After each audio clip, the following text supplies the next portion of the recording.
So as most of you probably already know, with Sarah and I working both full-time and having Aaron was only at this time 9 months old, it brings a few challenges along, right? Such as childcare. What do you do with the baby when you're both working? Well, that actually has turned out to be not quite as challenging as a thing as maybe we expected it to be. I bring Aaron with me to work most days because I can bring her here. If you were to go into the office, as Caleb has already found, there are toys, plenty of toys in the office, some very interesting toys that only stay here, that occupy her very well. And there's, the nursery down the hall, so I can just put her there to sleep. So it works out very well for me to just bring her with me all the time. I get to spend a large amount of time with her that I would not otherwise get to. I feel pretty fortunate for that, as I'm sure most fathers would express that this is not an experience they get to take a part in. I bring her with me wherever I go. If I'm visiting someone, if I'm having a meeting in Liverpool, if I'm going over to the ladies' home, which is particularly fun because I just set her on the floor with a few toys, and she makes her way around the room and unties everybody's shoes and gives away all kinds of smiles. And I have noticed that my group at the ladies' home has gotten a whole lot larger since I started bringing her. I think, correct me if I'm wrong, Mary, but they house 16 residents there? 21. I'm sorry? 21. Okay, maybe it's that they only had 16 residents there. But at one point in time, we were getting 12 out of the 16 residents at the Bible study there and hymn sing. And can't say that's disconnected from her. So it is noticeable. There are some noticeable blessings with it. But there are also some obvious difficulties that come along with bringing her to work. Every time I come over to the office, I feel like I'm moving in. I got to bring the computer, my Bible, other various books, and if I'm going back and forth between the house, I got a backpack full of books that I'm bringing back and forth with me. Then I also have Miranda. I have the diaper bag. I have toys. I have blankets. I have the bottle. I have baby food. I have so much stuff that I have to carry in and out every day that I have to make more than one trip. So, if you were to drive by, you would find that my car is parked right in the walkway where the doorway is here. Because I'm not going to walk all the way back and forth, and I can't leave her in one place or another that far away. Once we're in the door, it becomes a little bit easier. She's very good about playing on her own and taking regular naps. Most of the struggle is with getting in and then back out again. So a couple of weeks ago, I was going through my routine. Miranda is napping in the nursery, and I hear her start to cry as she wakes up. I walk into the kitchen, I start the bottle warming, then I go into the nursery and change her diaper.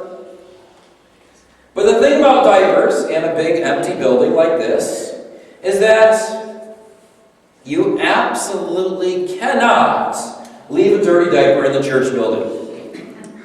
One single diaper, whether the trash can has a lid or not, will stink up the entire building.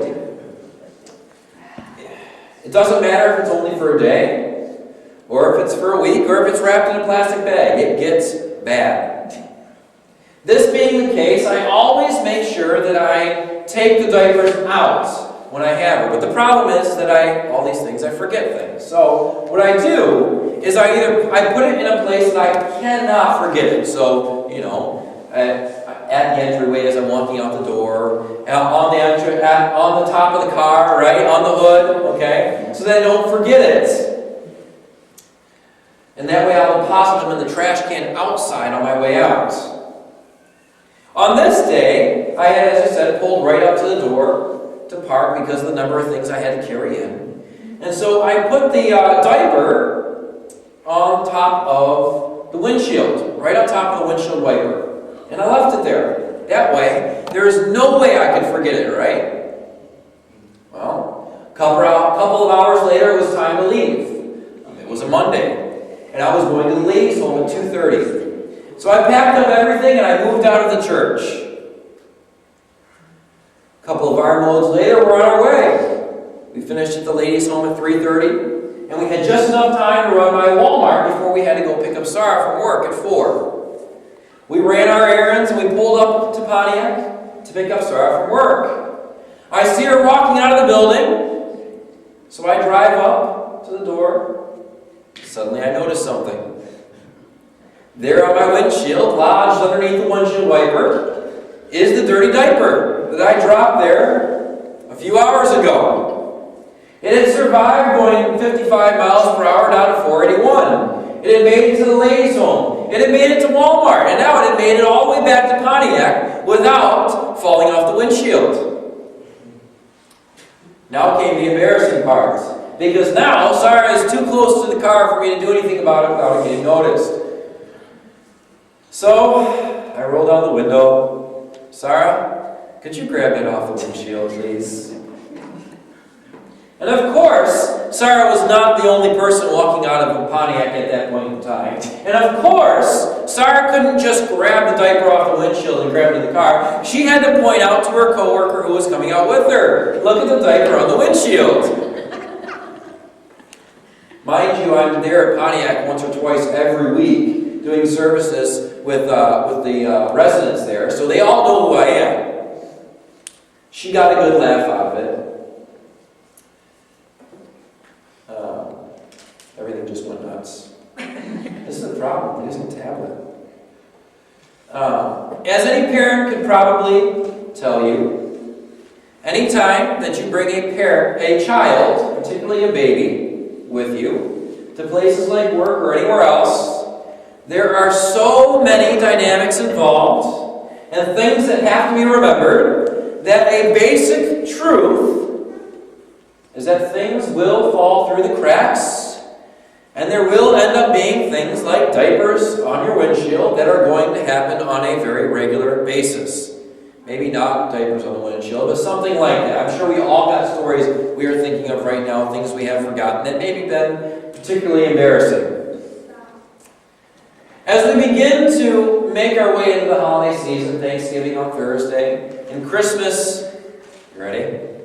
Less than 4 weeks after Thanksgiving, it can be very stressful. And there's probably a great deal of planning, organizing, and tasks involved.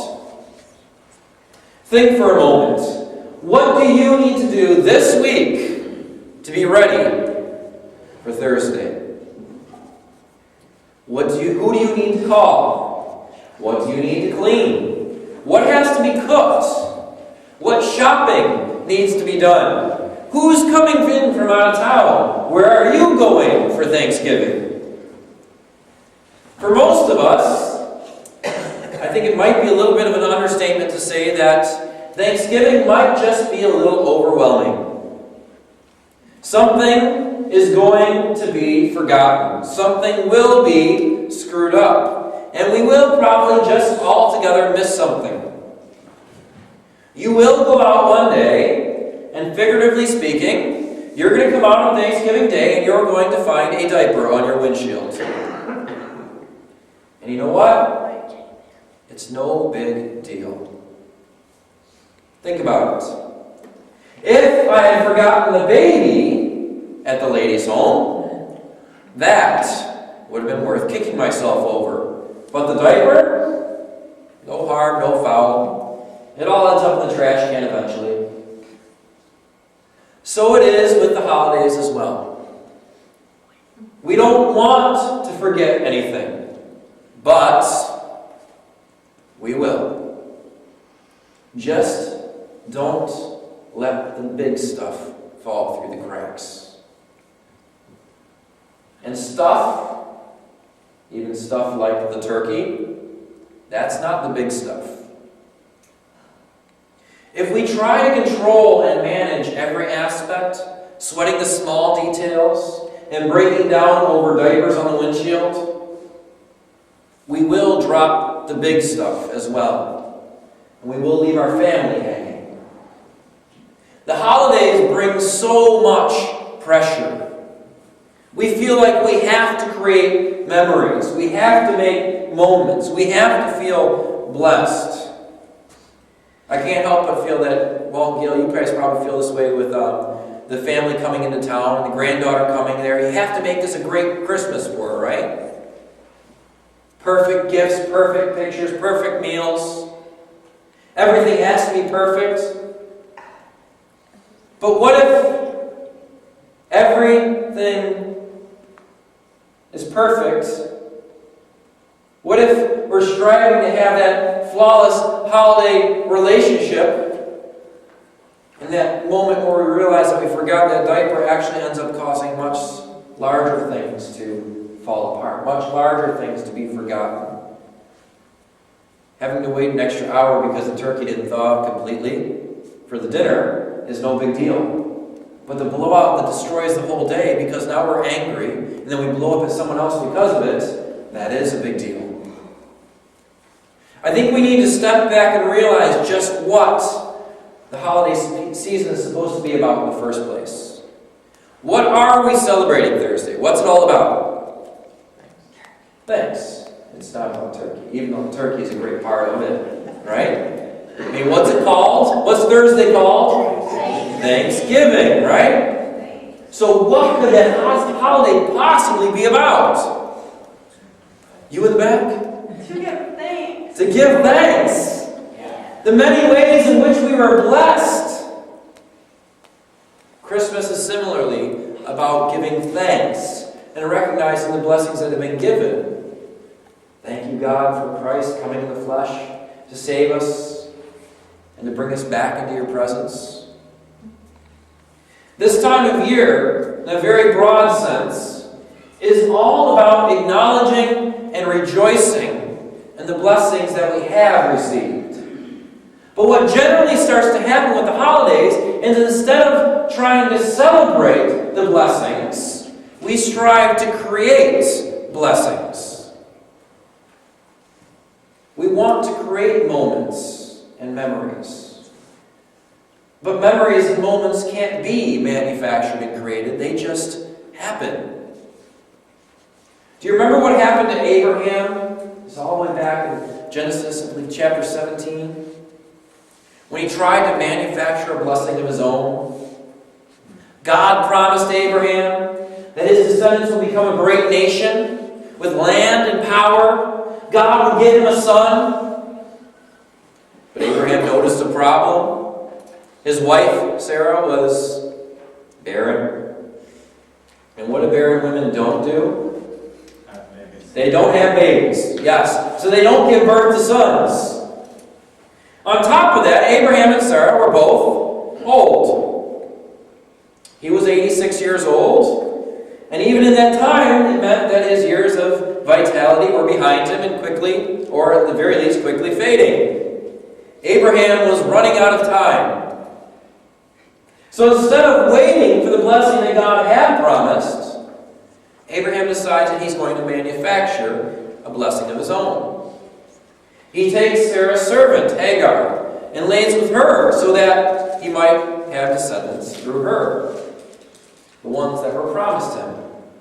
So came Ishmael, and a host of problems. Sarah becomes jealous and mistreats Hagar and Ishmael. This manufactured blessing becomes a point of conflict between Abraham and Sarah, damaging the quality of their marriage and their ability to experience joy. How many times have we seen breakdowns in maybe our own marriages due to stress and the holidays? Eventually, both Hagar and Ishmael are sent away.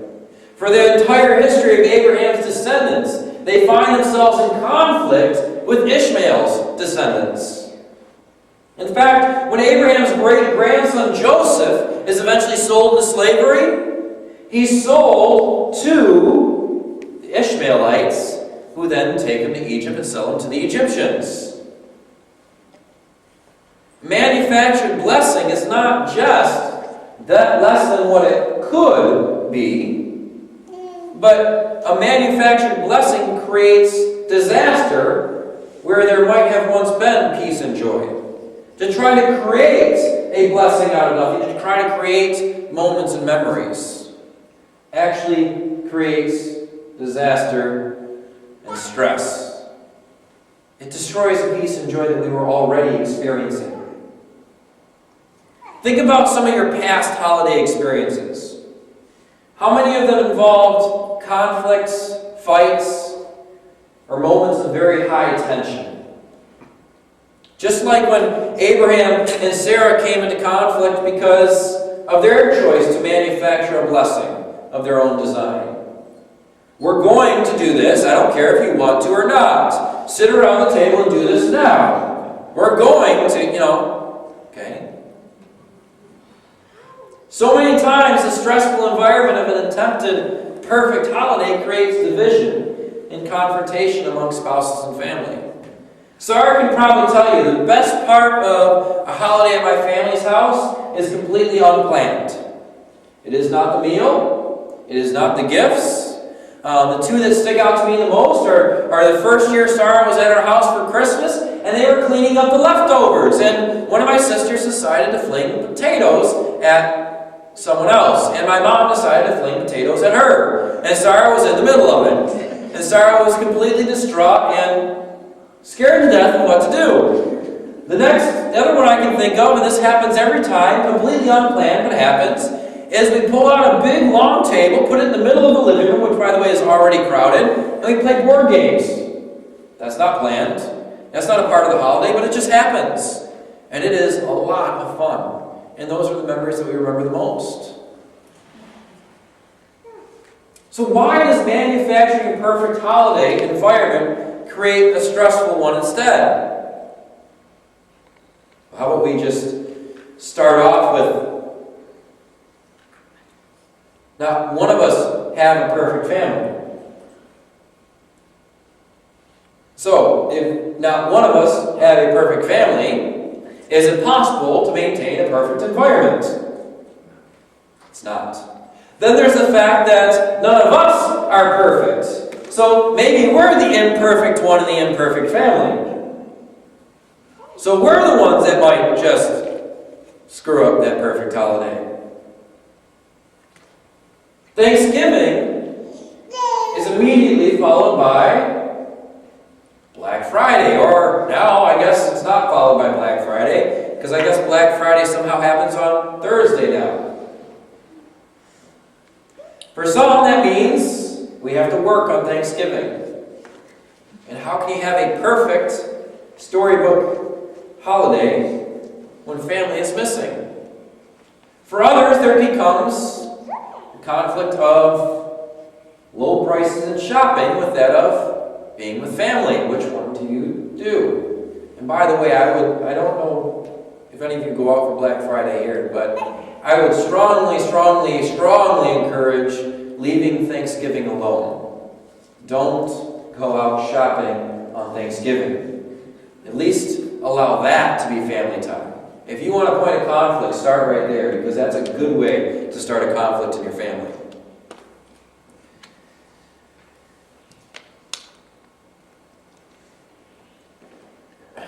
You can't tell me that Black Friday isn't going to create some kind of conflicts in families this year, right?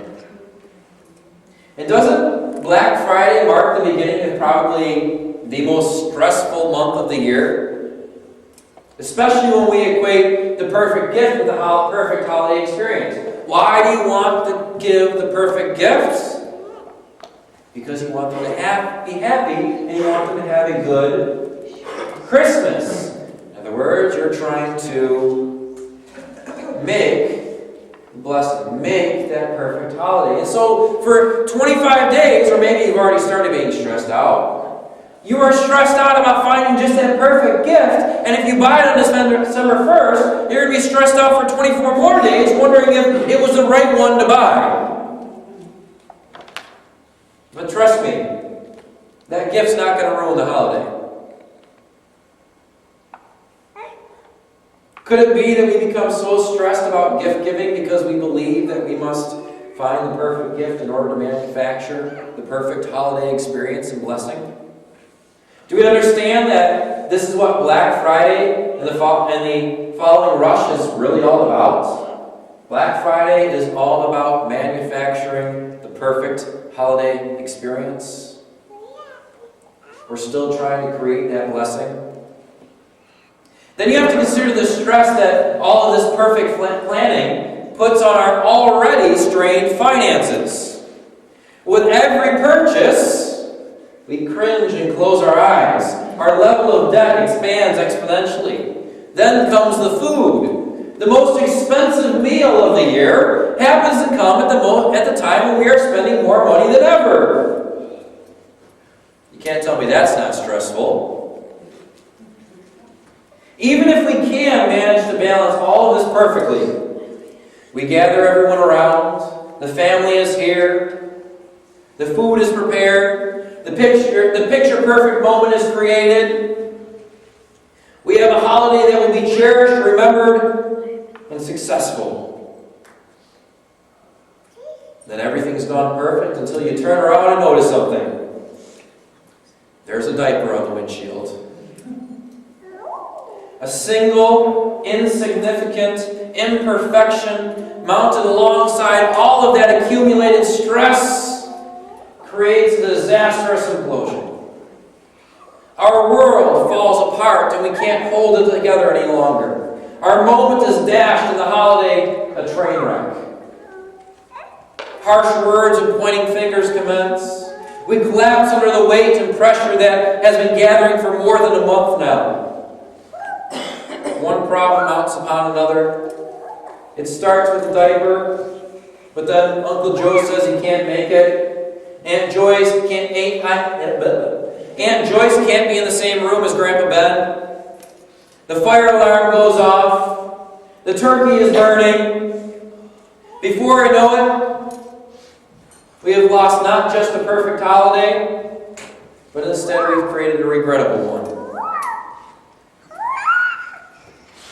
But if we remember what we were supposed to be doing in the first place, we're not here to create blessings, but to remember and take joy in the blessings that have already passed, suddenly, all of that doesn't matter.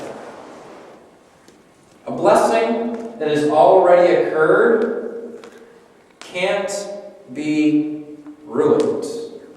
It can't be messed up because it's already happened. I can't ruin that memory because of a diaper on the windshield because that memory is already in the past. It's something we can hold on to that is safe, that cannot be dashed. And if I can take joy in the blessings that were the past, that means that this moment itself will become a moment in and of itself to be remembered next year. Do you know how you create the blessing and the memory? By just enjoying and taking pleasure in the past blessings and memories. Thanksgiving and Christmas are not about gifts, food, or even about the perfect family. They're not about creating perfect family moments and memories. They're not storybooks, sitcoms, or picturesque fireside gift-giving in ugly Christmas sweaters. We're not meant to create blessings or manufacture moments, but rather we are made to experience them. As we go into the week, as we cook our turkeys, as we burn our turkeys, as we call our families, we prepare the table, remember, it will not be perfect. You will, okay, this is 100% sure, you will have a diaper on the windshield moment. And it's okay. Life goes on, the holiday is not ruined, and it is not even diminished.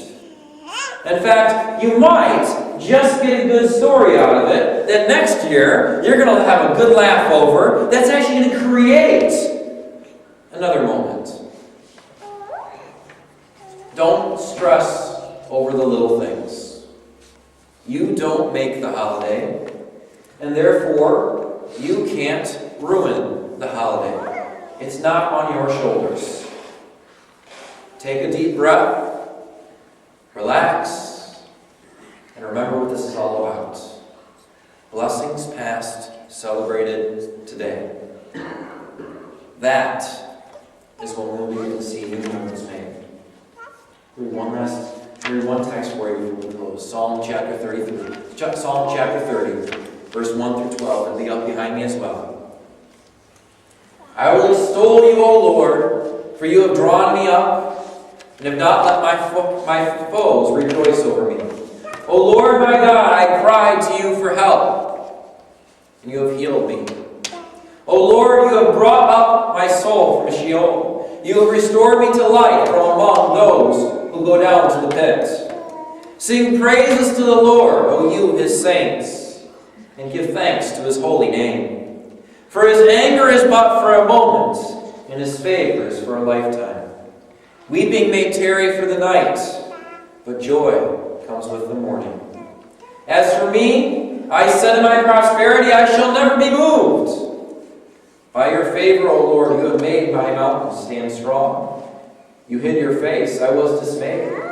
To you, O Lord, I cry, to the Lord I plead for mercy. What profit is there in my death if I go down to the pit? Will the dust praise you? Will it tell of your faithfulness? Hear, O Lord, and be merciful to me. O Lord, be my helper. You have turned for me my mourning into dancing. You have loosed my sackcloth and clothed me with gladness, that my glory may sing your praise and not be silent. O Lord, my God, I will give thanks to you forever. In the house where we celebrate the blessings that have passed, there is no such thing as a silent night. My glory may sing your praise, not be silent. Sing one last